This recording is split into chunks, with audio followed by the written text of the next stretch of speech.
بچپن ہی سے بہادری کا مظاہرہ۔ حضرت علی نے اسلام کے آغاز ہی میں اپنی جان نچھاور کرنے کی تیاری دکھائی۔ جب مکہ کے کفار نے حضور پاک صلی اللہ علیہ وسلم کے قتل کی سازش کی تو آپ نے نبی صلی اللہ علیہ وسلم کے بستر پر سونے کی ہمت کی تاکہ رسول اللہ صلی اللہ علیہ وسلم ہجرت فرما سکیں۔ غزوات میں شجاعت۔ غزوہ بدر میں کفار کے بڑے بڑے سورما آپ کے ہاتھوں قتل ہوئے۔ غزوہ احد میں بھی آپ نے بہادری سے نبی صلی اللہ علیہ وسلم کا دفاع کیا۔ غزوہ خیبر میں قلعہ فتح کرنے کا شرف آپ کو حاصل ہوا۔ نبی صلی اللہ علیہ وسلم نے فرمایا تھا کہ کل میں جھنڈا ایسے شخص کو دوں گا جو اللہ اور اس کے رسول سے محبت کرتا ہے اور اللہ اور اس کا رسول بھی اس سے محبت کرتے ہیں۔ یہ شرف حضرت علی کے حصے میں آیا اور آپ نے خیبر کا دروازہ توڑ کر اسلام کی فتح کو یقینی بنایا۔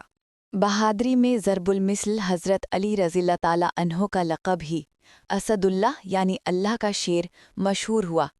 آپ رضی اللہ تعالیٰ عنہ کا رعب دشمنوں کے دلوں میں گھر کر لیتا تھا۔ میدان بدر کی شجاعت۔ جنگ بدر میں حضرت علی نے بڑے بڑے قریشی سرداروں کو پے در پہ شکست دی۔ مورخین لکھتے ہیں کہ 70 میں سے آدھے کفار علی کے ہاتھوں مارے گئے۔ غزوہ احد کا جذبہ۔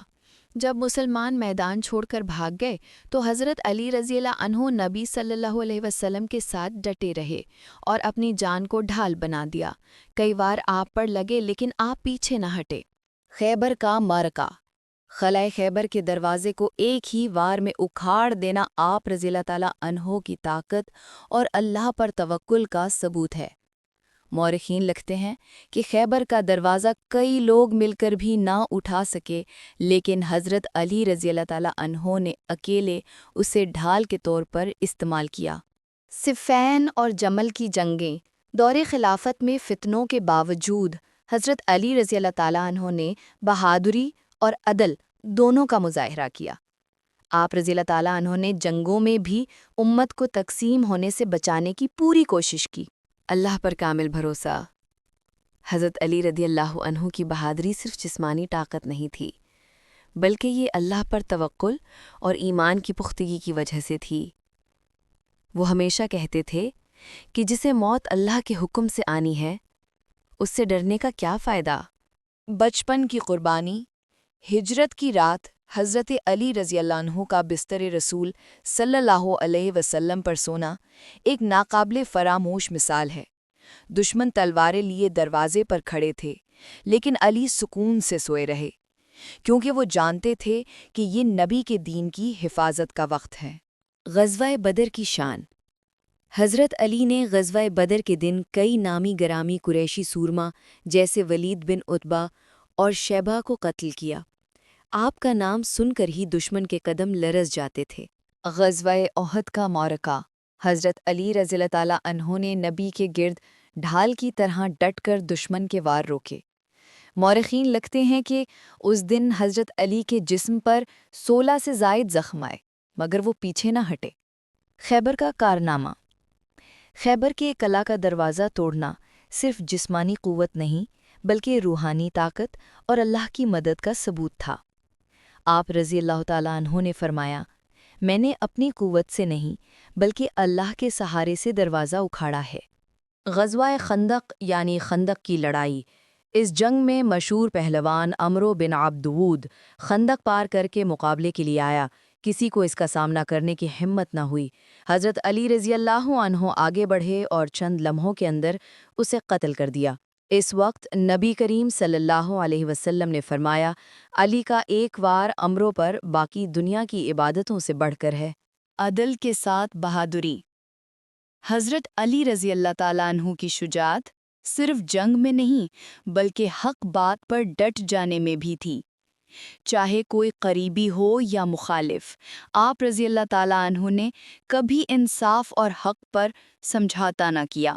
غزوہ حنین میں ثابت قدمی۔ اس جنگ میں مسلمانوں پر مشکل وقت آیا تو کئی لوگ پیچھے ہٹ گئے لیکن حضرت علی رضی اللہ تعالیٰ عنہ رسول اللہ صلی اللہ علیہ وسلم کے ساتھ ڈٹ گئے۔ غزوہ تبوک میں نمایاں قربانی۔ جب سب لوگ لشکر کے ساتھ گئے تو نبی صلی اللہ علیہ وسلم نے حضرت علی کو مدینہ میں اپنا نائب بنایا۔ منافقین نے تانا دیا کہ آپ پیچھے رہ گئے، لیکن رسول صلی اللہ علیہ وسلم نے فرمایا کہ اے علی، کیا تم اس بات پر خوش نہیں کہ تمہیں میری نسبت وہی مقام حاصل ہے جو ہارون کو موسیٰ کے ساتھ تھا، سوائے اس کے کہ میرے بعد کوئی نبی نہیں؟ قضا میں کمال حکمت۔ ایک مرتبہ دو عورتیں ایک بچے پر دعویٰ لے کر آئیں کہ یہ میرا ہے۔ حضرت علی نے فرمایا کہ بچہ دونوں کا نہیں ہو سکتا، میں اسے 2 ٹکڑوں میں تقسیم کر دیتا ہوں۔ ایک عورت خاموش رہی اور دوسری چیخ پڑی، نہیں، یہ بچہ زندہ سلامت اسی کو دے دیں، بس اسے نقصان نہ ہو۔ حضرت علی نے فیصلہ کیا کہ یہ بچہ اسی عورت کا ہے جو اس کے لیے قربانی پر تیار ہے۔ فصاحت و بلاغت میں مہارت۔ آپ رضی اللہ تعالیٰ عنہ کے خطبات عربی ادب کی معراج ہے۔ کئی عرب ادبا نے لکھا ہے کہ حضرت علی رضی اللہ تعالیٰ عنہ کے کلام جیسا فصیح و بلیغ کلام پوری عربی لٹریچر میں نہیں ملتا۔ روحانی تعلیمات۔ آپ رضی اللہ تعالیٰ عنہ فرماتے تھے کہ دل علم کا خزانہ ہے، اس لیے اسے حکمت سے آباد کرو۔ یہ تعلیم آج بھی تصوف اور روحانیت کا بنیادی اصول ہے۔ حضرت علی رضی اللہ عنہ کی شخصیت کا حسین امتزاج۔ ایمان کی جرت۔ جب سب پیچھے ہٹتے، حضرت علی رضی اللہ عنہ سب سے آگے بڑھتے۔ عدل کی بلندی۔ اپنے ہی خلاف فیصلہ دینے میں بھی نہ ہچکچائے۔ علم کی روشنی۔ امت کو عقل، فہم اور بصیرت کے انمول خزانے دیے۔ زہد و تقوی۔ دنیاوی شان و شوکت کو کبھی اہمیت نہ دی، بلکہ سادہ زندگی گزاری۔